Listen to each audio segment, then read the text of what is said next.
मैंने आपको ये एनवायरमेंटल प्रोटेक्शन एक्ट के बारे में बता दिया था, इको मार्क बता दिया था, कॉन्फ्रेंस के बारे में बता दिया था, क्योटो प्रोटोकॉल बता दिया था।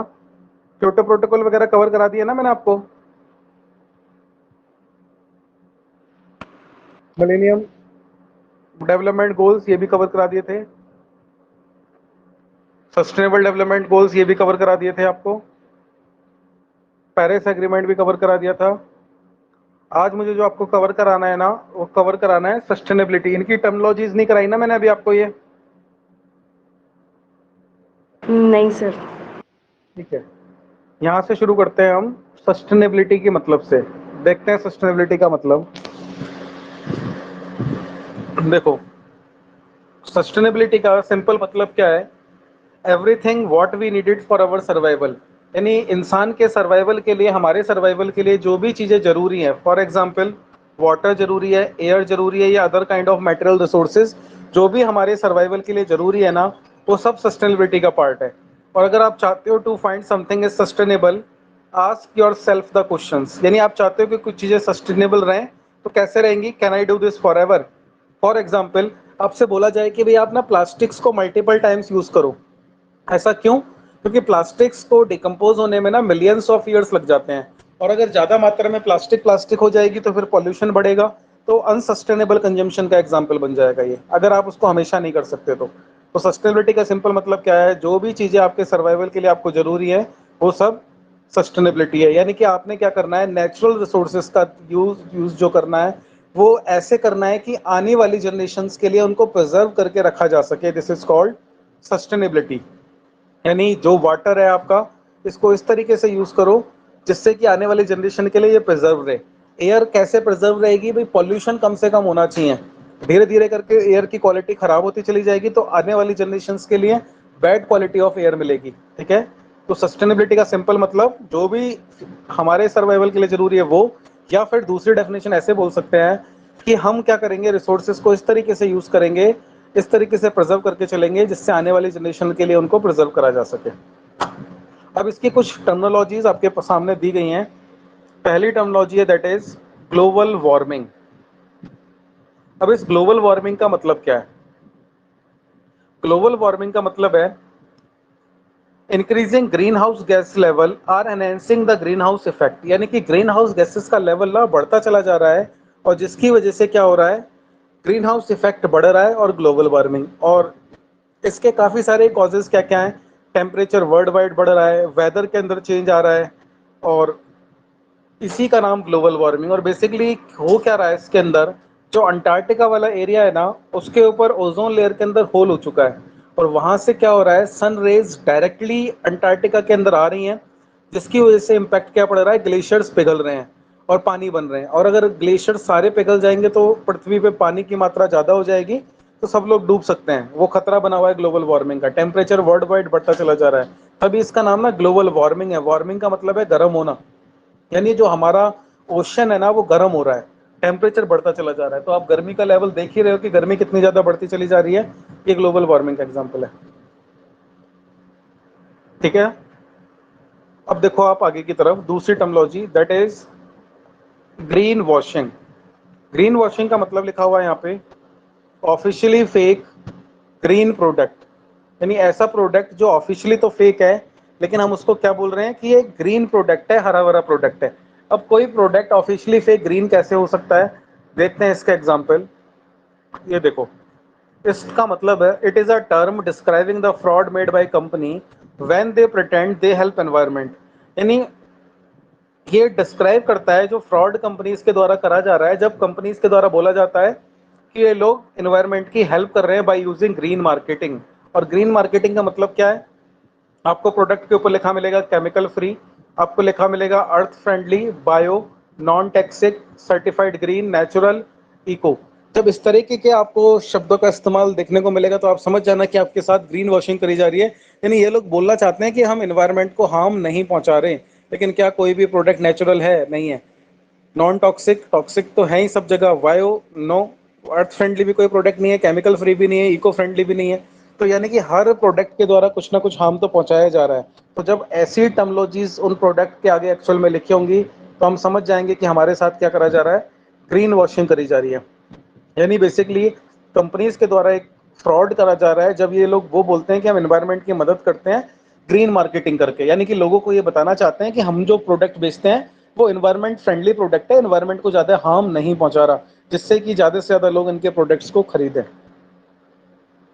अब दूसरा अगली टर्म आता है एनर्जी स्टार। इस तरीके का स्टार आपने अपने अप्लायंसेस के ऊपर देखा होगा।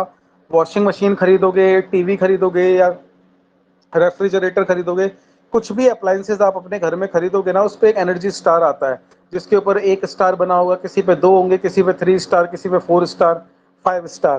बेसिकली क्या करा जाता है, इस स्टार जितने ज़्यादा स्टार होंगे ना, वो उसका मतलब होगा उतनी ज़्यादा बिजली बचाएगा। तो एनर्जी स्टार इसको बोला जाता है। इसका क्या मतलब है, एक program that evaluate the energy efficiency of appliances, for example AC या रेफ्रिजरेटर एटसेट्रा, या वॉशिंग मशीन, या जो भी ऐसा हो सकता है, आपका माइक्रोवेव ओवन हो सकता है, कुछ भी हो सकता है। यानी बेसिकली अप्लायंसेस के लिए यूज करा जाता है ये। और इसका मतलब क्या है, कितनी एनर्जी एफिशिएंसी, कितनी एनर्जी वो लेने वाला है, उसके बारे में बताता है।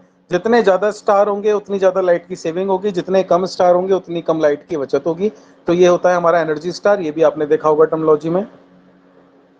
अगली टर्मोलॉजी देखो आपके सामने है एथिकल कंज्यूमरिज्म।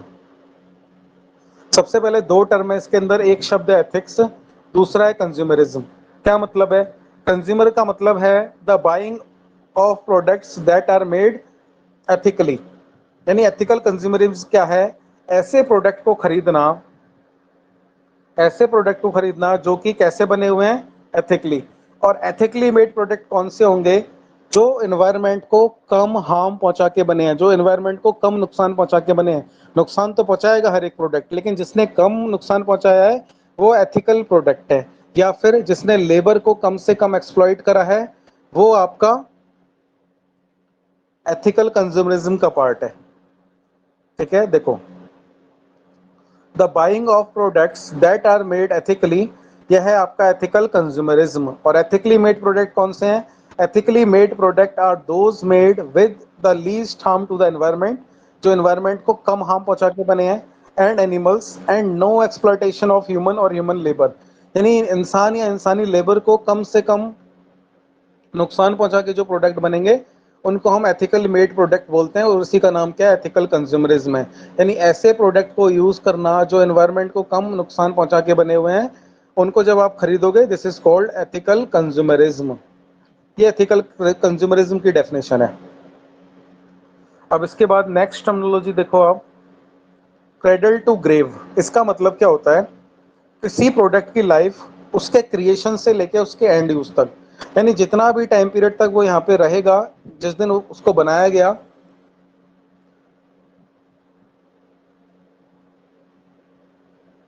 ठीक है, उसको हम बोलेंगे cradle to grave.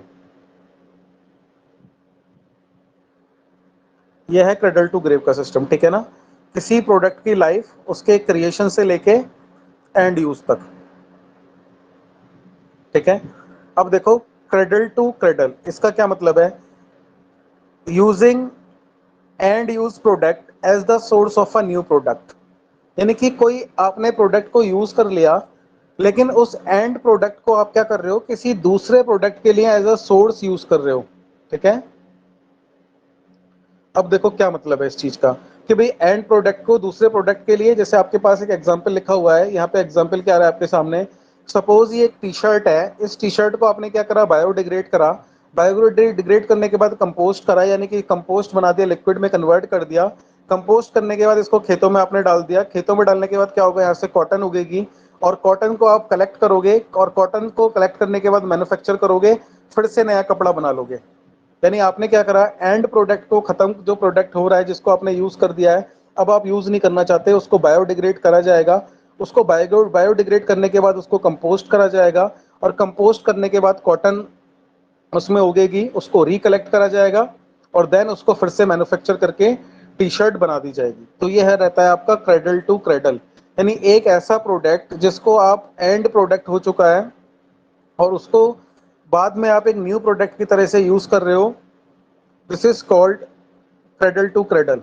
Cradle to grave में क्या था, क्रिएशन से लेके उसके एंड यूज तक की जो लाइफ थी, क्रेडल टू था, यानी जिस दिन बनाया गया, यानी कि एक प्रोडक्ट बनाया गया और जब आपने उसकी एंड करके यूज कर लिया इस लाइफ का पीरियड, और इसकी एंड होने के बाद इसको एक नया प्रोडक्ट में यूज कर लिया, वो आ जाएगा आपका क्रेडल टू क्रेडल। तो these are the two terminologies of sustainability, जो बिल्कुल सेम है, जो इसके रिवर्स में है। ठीक है,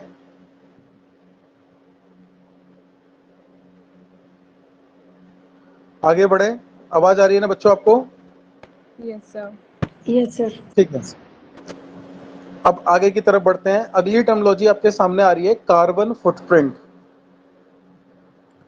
देखो, कार्बन फुटप्रिंट का मतलब क्या है, यानी एक जो इंसान है ना, वो अपनी जिंदगी को जीने के लिए कितनी कार्बन डाइऑक्साइड, कितनी CO2 को एमिट कर रहा है, ठीक है, उसके द्वारा कितनी कार्बन को प्रोड्यूस करा जा रहा है, वो आपका कार्बन फुटप्रिंट है। ठीक है, यानी एक पर्टिकुलर पर्सन के द्वारा कितनी कार्बन उसके लाइफस्टाइल के लिए जरूरी है, that is called carbon footprint. For example लिखा है यहाँ पे, estimate of how much carbon is produce to support your lifestyle, यानी आप अपनी जिंदगी को जीने के लिए कितनी कार्बन डाइऑक्साइड, कितना कार्बन को यूज कर रहे हो, वो आपका कार्बन फुटप्रिंट है। जैसे फॉर एग्जांपल आप फ्यूल को यूज करते हो, आप किसी वेस्ट, उसकी वजह से भी CO2 जनरेट होती है, ट्रांसपोर्ट, इलेक्ट्रिसिटी या CO2 का इमिशन, या वाटर को जब यूज करते हो, तो किसी भी तरीके से जब आप इन फैक्टर्स को देखते हो और इनसे जो भी कार्बन डाइऑक्साइड एनवायरनमेंट के अंदर एमिट होती है, उसको हम कार्बन फुटप्रिंट का नाम देते हैं।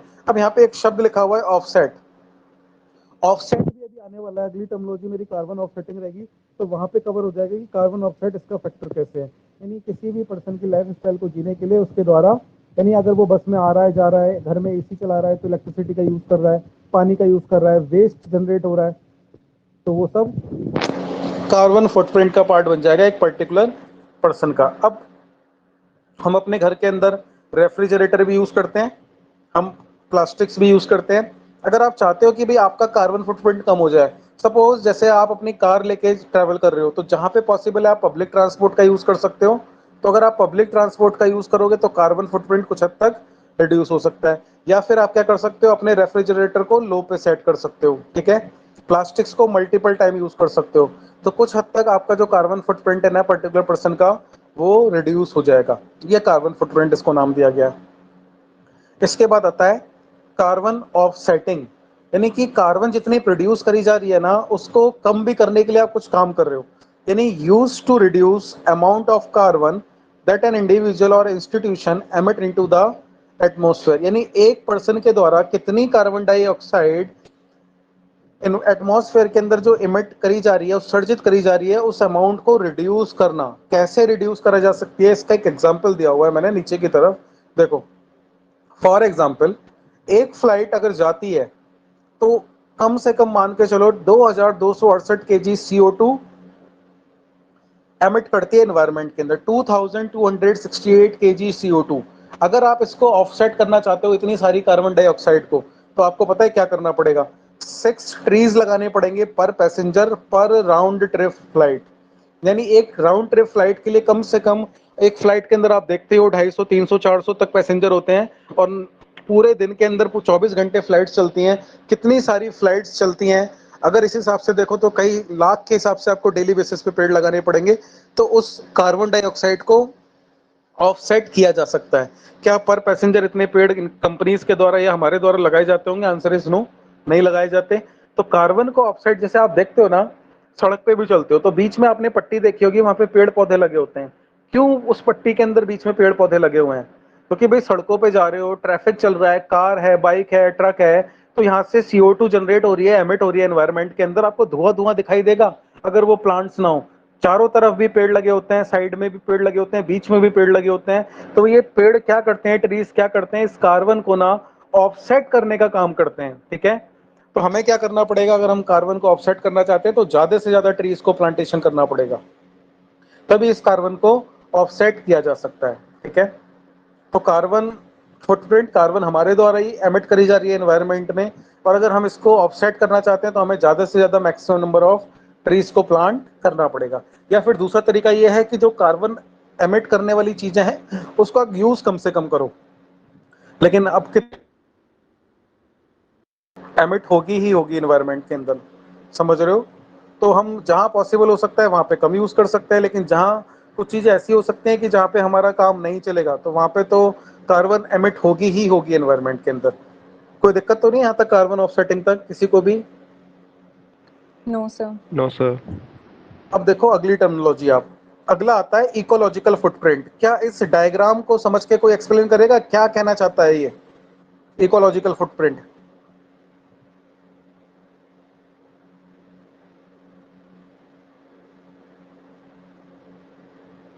देखो यहाँ पे लिखा है स्क्रीन फॉरेस्ट लैंड, यहाँ पे लिखा है एनर्जी लैंड, यहाँ पे लिखा है ग्रेजिंग लैंड, यहाँ पे लिखा है अर्बन लैंड, यहाँ पे फसलों वाली लैंड, यहाँ पे लिखा हुआ है फिशिंग लैंड, यानी कि वाटर है, ये सी है, और एक इंसान का फुटप्रिंट आ रहा है यहाँ पे। तो क्या मतलब होगा इसका इकोलॉजी के फुटप्रिंट का? कि आगे बढ़ने के लिए हम जो हमारा ग्रास लैंड और फॉरेस्ट है उनको खत्म करके आगे निकल रहे हैं इंडस्ट्रियलाइजेशन की तरफ। This one. देखो मैं बताता हूँ इसका थोड़ा सा। इसका मतलब है कि भाई हम टोटल लैंड एंड सी कितना अवेलेबल है, टोटल लैंड एंड सी, चाहे वो किसी भी तरीके की लैंड हो, चाहे उस पर खेती हो रही हो, चाहे उस पर फॉरेस्ट हो, या ग्रेजिंग लैंड हो, या फसल हो रही हो, या फिशिंग लैंड हो, यानी टोटल लैंड एंड सी। या फिशिंग वाली जो लैंड है ये समुद्र है, समुद्र के अंदर मछली पालन रहता है, तो टोटल लैंड एंड सी कितनी अवेलेबल है और एक पर्सन के द्वारा कितना लैंड एंड सी को यूज करा जा रहा है, this is known as ecological footprint. Particular person का यूजेज कितना है उसको हम इकोलॉजिकल फुटप्रिंट का नाम देंगे। देखो इसकी definition, ecological footprint is a resource accounting tool that measures how much biological productive land and sea is used by a given population or activity, यानी कितना पॉपुलेशन के द्वारा उसको यूज करा जा रहा है, and compares this to how much land and sea is available, यानी कितना लैंड एंड सी अवेलेबल है और जो हमारी पॉपुलेशन है इस पॉपुलेशन के द्वारा वर्ल्ड वाइड कितना इसको यूज करा जा रहा है, वो नाम दिया जाएगा इकोलॉजिकल फुटप्रिंट। यानी how much is available and how much is used, जितना यूज करा जा रहा है और कितना अवेलेबल है, इसको हम नाम देंगे इकोलॉजिकल फुटप्रिंट। तो ये कंप्लीटली सी, लैंड, फॉरेस्ट लैंड, हर तरह की लैंड अवेलेबल है, तभी इसमें बोला गया है how much biological productive land and sea is used by the given population और एक्टिविटी, और कितना total land and sea available है, तो इसको नाम दिया जाएगा इकोलॉजिकल फुटप्रिंट। अब अगर हम किसी पर्सन का इकोलॉजिकल फुटप्रिंट निकालना चाहते हैं तो कैसे निकलेगा? वो निकलेगा, ecological footprint of a person is calculated by considering all the biological material consume, जितना भी बायोलॉजिकल मटेरियल उसके द्वारा कंज्यूम किया जा रहा है, and all the biological waste generated, और उसको कंज्यूम करने के बाद जितना भी बायोलॉजिकल वेस्ट जनरेट हो रहा है उस पर्टिकुलर पर्सन के द्वारा in a given year, this is known as ecological footprint of a person. यानी एक पर्सन ने जितना भी बायोलॉजिकल मटेरियल कंज्यूम करा और जितना भी बायोलॉजिकल वेस्ट जनरेट करा वो उस पर्टिकुलर पर्सन का इकोलॉजिकल फुटप्रिंट कराएगा। तो हमारा किसी पर्सन के इकोलॉजिकल फुटप्रिंट देखना इंपॉर्टेंट नहीं है, हमारा इकोलॉजिकल फुटप्रिंट टॉपिक है। और इकोलॉजिकल फुटप्रिंट टॉपिक क्या है?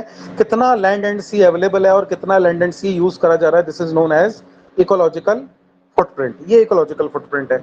अब जो इसमें लास्ट टर्मिनोलॉजी आती है वो आता है life cycle assessment. Life cycle assessment का मतलब क्या है? एक प्रोडक्ट की लाइफ कैसे डिसाइड होगी? सबसे पहले आएगा आपके पास रॉ मटेरियल। अब उस रॉ मटेरियल को आप ट्रांसपोर्ट करके कंपनी के गेट पे पहुंचाओगे, ठीक है, ट्रांसपोर्टेशन से फिर इसका प्रोडक्शन होगा। प्रोडक्शन होने के बाद ये फिनिश गुड्स बन के तैयार हो जाएगा। फिनिश गुड्स बनने के बाद इसको मार्केट में डिस्ट्रीब्यूट करा जाएगा। मार्केट में डिस्ट्रीब्यूशन हम पहले होलसेलर पे करेंगे, होलसेलर रिटेलर को करेगा और रिटेलर कंज्यूमर को देगा और कंज्यूमर इसको कंज्यूम करेगा और इसकी लाइफ एंड हो जाएगी। This is known as life cycle assessment. यानी एक प्रोडक्ट की लाइफ रॉ मटेरियल से लेके उसको एंड यूज करने तक जितना भी प्रोसेस का टाइम पीरियड रहेगा उसको हम लाइफ साइकिल असेसमेंट का नाम देंगे। यानी environmental impact of a product from the use of its raw material to its disposal at the end of is useful life, this is known as life cycle assessment. यानी कोई product कैसे बना भाई? सबसे पहले हमें चाहिए रॉ मटेरियल। रॉ मटेरियल को ट्रांसपोर्ट करोगे, उसको कंपनी के गेट तक पहुंचाओगे, फैक्ट्री तक पहुंचाओगे, वहां पे प्रोडक्शन होगी। प्रोडक्शन करने के बाद क्या करोगे? आप डिस्ट्रीब्यूट करोगे, होलसेलर को दोगे, रिटेलर को दोगे, उसके बाद रिटेलर आगे कंज्यूमर को देगा, कंज्यूमर उसको यूज करेगा, प्रोडक्ट की लाइफ एंड हो जाएगी। तो जितना भी इन्वायरमेंटल इम्पैक्ट पड़ेगा इस बीच के अंदर, इसी का नाम दिया जाएगा लाइफ साइकिल असेसमेंट, ये था हमारा टॉपिक लाइफ साइकिल असेसमेंट। तो these are the few sustainability terminologies जो हमने अभी यहाँ पे कवर करी। लास्ट में देखो, बायोलॉजिकल डाइवर्सिटी भी एक इंपॉर्टेंट टर्मिनोलॉजी है जो कि हमें वैसे भी कवर करनी थी, इस टर्मिनोलॉजी के अंदर भी कवर है। इसका मतलब क्या होता है, दो शब्दों से मिलकर बना है बायोलॉजिकल डाइवर्सिटी। पहला, बायो का मतलब होता है वैरायटी, डाइवर्सिटी का मतलब होता है वेरिएबिलिटी। यानी कि जो हमारी अर्थ है ना, इस पे क्या है, वैरायटी भी है और वेरिएबिलिटी भी है। तो आप देख सकते हो कि पानी के नीचे रहने वाले जीव जंतु की लाइफ अलग अलग है, वैरायटी भी है और वेरिएबिलिटी भी है। और ऊपर अर्थ के ऊपर भी आप देख सकते हो, this is known as biological diversity. और बायोलॉजिकल डाइवर्सिटी क्या है, यानी पानी के नीचे जो लोग रहते हैं और जो पानी के ऊपर रहते हैं, इनकी लाइफ को भी हमें सेव करके चलना है, प्रोटेक्ट करके चलना है। और इसलिए इस बायोलॉजिकल डाइवर्सिटी को हमने अडॉप्ट करा था रियो सब्मिट में 1992 के अंदर। अब इसके बाद एक मीटिंग हुई थी यूनाइटेड नेशंस के द्वारा क्लाइमेट चेंज के ऊपर, जो हुई थी आपकी 21 मार्च 1994 को, जिसका पर्पस क्या था, to stabilise greenhouse gases. यानी ग्रीन हाउस गैसेस को देखो रिड्यूस करना नहीं है, स्टेबलाइज करना। यानी जितनी है उतनी ही रहे, बढ़िया है, बढ़े ना, ये इंक्रीज ना हो, रिड्यूस नहीं भी हो रही तो बढ़े ना। तो इसको एग्री करने के लिए, इसको कम करने के लिए, स्टेबलाइज करने के लिए कितनी कंट्रीज ने हाथ मिलाया था, 197 countries that have ratified the convention called party to the convention। यानी कि इस पार्टी की, इस कन्वेंशन के अंदर, इस मीटिंग के अंदर 197 कंट्रीज एग्री हो गई थी कि ठीक है, हम ग्रीन हाउस गैसेस को स्टेबलाइज करेंगे। अब जो इसमें साइन कराना कंट्रीज ने, उस ग्रुप को ना हमने तीन कैटेगरी में डिवाइड करा, तीन ग्रुप में डिवाइड करा। कैसे कैसे डिवाइड करा, एक ग्रुप बनाया इंडस्ट्रियलाइज कंट्रीज का, जहां पे इंडस्ट्री लगी हुई है। दूसरा ग्रुप बनाया डेवलप कंट्री का, जो कि डेवलप्ड हो चुकी हैं। तीसरा ग्रुप बनाया डेवलपिंग कंट्रीज का। तीनों के लिए अलग अलग था, क्या था वो देखो आप, तीनों के लिए। जो डेवलप कंट्रीज हैं, सबसे पहले देखो इंडस्ट्रियलाइज कंट्रीज, इन लोगों ने एग्री करा to reduce their emission of CO2 to the target level below their 1990 emission level. अगर आपको याद आ रहा हो, क्योटो प्रोटोकॉल में क्या था, क्योटो प्रोटोकॉल के अंदर भी तो यही था कि 1990 का जो लेवल था उससे 5% तक रिड्यूस करना है। ठीक है, तो क्योटो प्रोटोकॉल भी इसी के बाद इसलिए तो आया कि क्योटो इसमें हो नहीं पाया, क्योटो के अंदर फिर अगेन बनाया गया। ठीक है, तो देखो डेवलप कंट्रीज का काम क्या था, डेवलप कंट्रीज का काम था which have to provide financial resources for the developing countries. यानी जो कंट्रीज डेवलप है ना, उनको पैसा देना था डेवलपिंग कंट्रीज को। और developing countries are not expected to implement their commitment unless develop countries supply enough funding. यानी जब तक इनको एनफ फंडिंग नहीं मिल जाएगी, तब तक ये इसके ऊपर काम स्टार्ट नहीं करेंगे। इनका ये पर्पस था। तो इस तरीके से हमारा ये पर्पस था, जो क्लाइमेट चेंज के ऊपर कन्वेंशन हुई थी। ठीक है,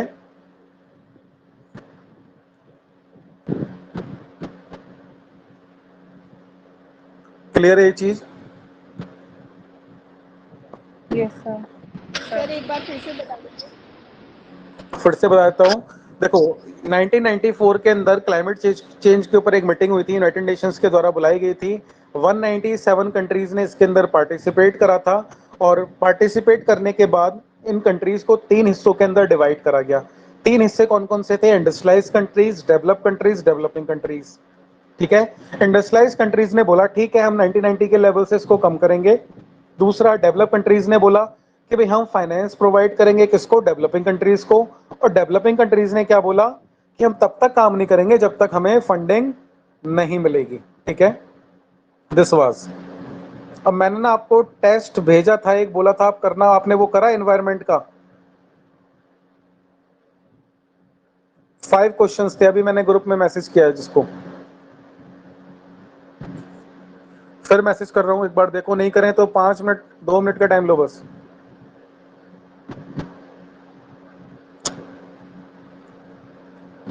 5 मिनट का टाइम लो, मुझे बता दो जल्दी से, फटाफट 5 क्वेश्चंस आ रहे हैं, जल्दी से करो।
हेलो बच्चों, करे क्या? Yes sir. चलो देखो, पहला क्वेश्चन देखो, what is the main aim of UNFCCC? अभी कराए जस्ट।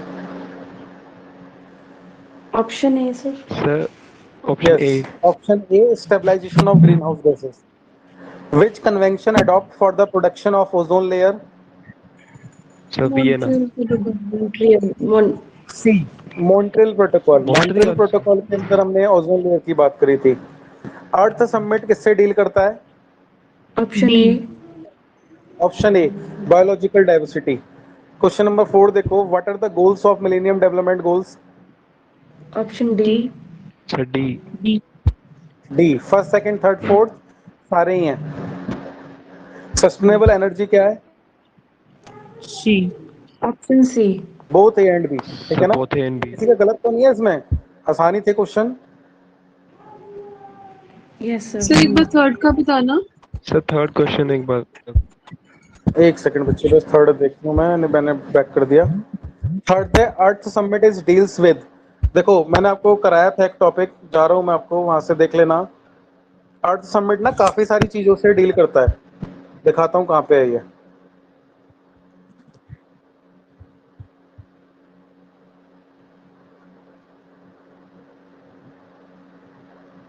ये देखो,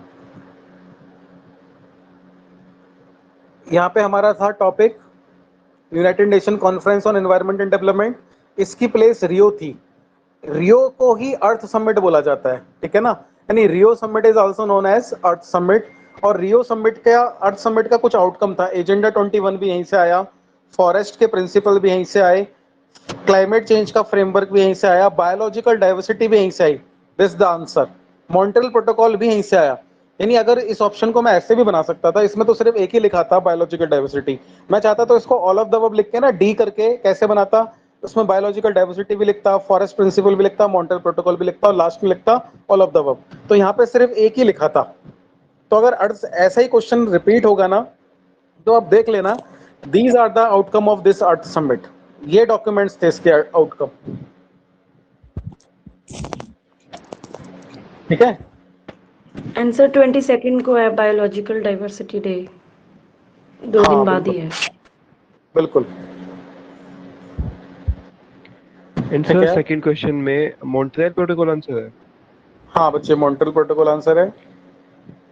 सर वियना कन्वेंशन में भी तो ओजोन की बात हुई थी। नहीं, वो बाद में, मेन जो है वो मॉन्ट्रियल प्रोटोकॉल है। Okay sir. अब इसके बाद ना आप एक और करोगे, मैं आपको एक और भेज रहा हूँ।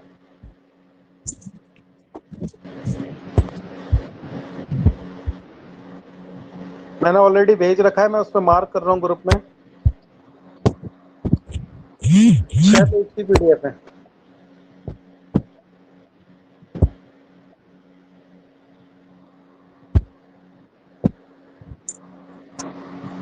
मैंने फिर से रिपीट भी कर दिया है, फटाफट करो, 10 मिनट का टाइम है। सारे क्वेश्चन हो जाने चाहिए, 15 क्वेश्चन है, खत्म कर देते हैं अभी फटाफट। एक क्लास और लगेगी, इसके बाद मेरा ज्योग्राफी खत्म हो जाएगा आपका। याद करने वाला पोर्शन है, आपने याद करना है। फिर मैंने दे ही दिया आपको सारा कंटेंट। 10 मिनट लो, अभी करो सारे क्वेश्चन।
बच्चों हुआ क्या टेस्ट?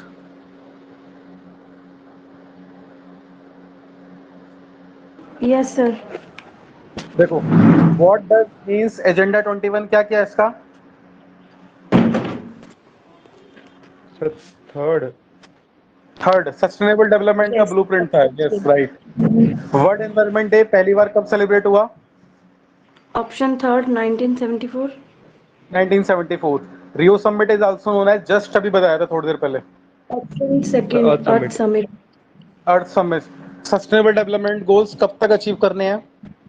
सर ऑप्शन 30 टू तक। 2030। यस 2030 तक। क्वेश्चन नंबर 5 देखो, sir Kyoto Kyoto protocol. Protocol Kyoto protocol. Earth day कब सेलिब्रेट होता है? 22 सर अप्रैल। अप्रैल 22। अप्रैल 22।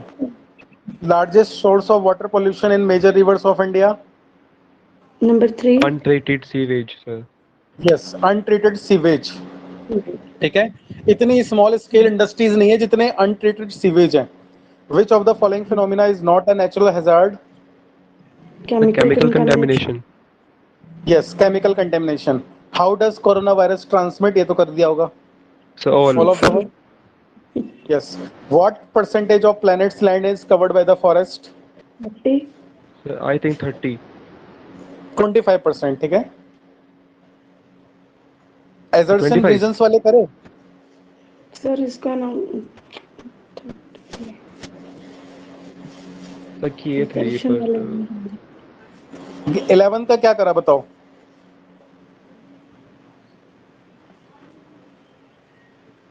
देखो पढ़ते हैं।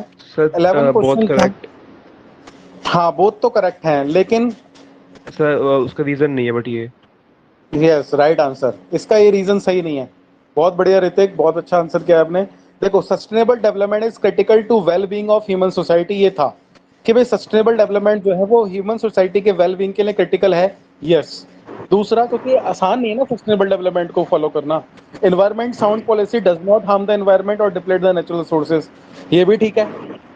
अगर एनवायरमेंट साउंड पॉलिसीज होंगी तो वो एनवायरमेंट को हार्म नहीं पहुंचाएंगी, लेकिन पहले से कोई लिंक नहीं है ना इसका, तो दोनों करेक्ट हैं, लेकिन उसकी करेक्ट एक्सप्लेनेशन रीजन सही नहीं है। एजर्शन का रीजन सही नहीं है। अगली एजर्शन देखो, in urban areas smoke episode occurs frequently in winter, इसका क्या करा 12 का? सर इसका सर एक किया मैंने ऑप्शन तो। 2। Option two both A and R true, R is not the correct explanation of A. देखो in urban areas smoke episode occur frequently in winters, आपने देखा होगा दिल्ली के अंदर भी बहुत ज्यादा स्मोक आ जाता है। फिर है in winter a lot of biomass is burned by the people for heating purpose. Yes, काफी सारा हीटिंग पर्पस से बायोमास जलाया जाता है और अपने आप को गर्म रखने के लिए, लेकिन उसको जलाने की वजह से थोड़ी स्मोक आता है। अगर ऐसे स्मोक आता तो सबसे ज्यादा तो विलेजेस एरिया में आता, क्योंकि सबसे ज्यादा तो विलेजेस एरिया के अंदर जलाया जाता है इन सब चीजों को, बायोमास को। तो करेक्ट एक्सप्लेनेशन नहीं है। दोनों स्टेटमेंट ठीक है, लेकिन reason is not the correct. ठीक है, आगे, which of the following pollutant gas is not produce both naturally as a result of industrial activity? CFC. CFC, chlorofluorocarbon. कहाँ से, कौन सा है इसका major source? Sir sunlight I think. नहीं इसका ना सर मेजर ये सोर्स है। हाँ बोलो। अप्लायंसेस जो है। Appliances, right. What is sustainable development? Sustainable development क्या है? ऑप्शन डी आएगा sir. Option D all of the above. और in which year the United Nation commission on sustainable development by the started by the United Nation general assembly, कब? Sir 92। 1992। ठीक है, तो ये कुछ क्वेश्चंस थे। 3-4 क्वेश्चंस इसमें टेक्निकल थे, बाकी आसान से क्वेश्चंस थे। तो आपने ये सारे क्वेश्चंस भी मैंने आपको सारे करा दिए होंगे, सारी पीडीएफ के। एक मिनट मैं चेक कर लेता हूँ और कोई तो नहीं बचा इसमें। अर्थक्वेक के ऊपर कुछ क्वेश्चंस थे, वो मैंने आपको कवर पहले करा दिए थे। ठीक है, एक और रह गया टेस्ट ना, लेकिन उसको कराने से पहले मुझे आपको एक टॉपिक कराना है। एक क्लास का मैटर और रह गया, इसके बाद मेरा ज्योग्राफी एंड हो जाएगा। जितना भी कंटेंट मैंने आप दिया हुआ है इसकी प्रैक्टिस करते रहना, लर्न करते रहना। ठीक है, चलो बाय बाय, टेक केयर बच्चों।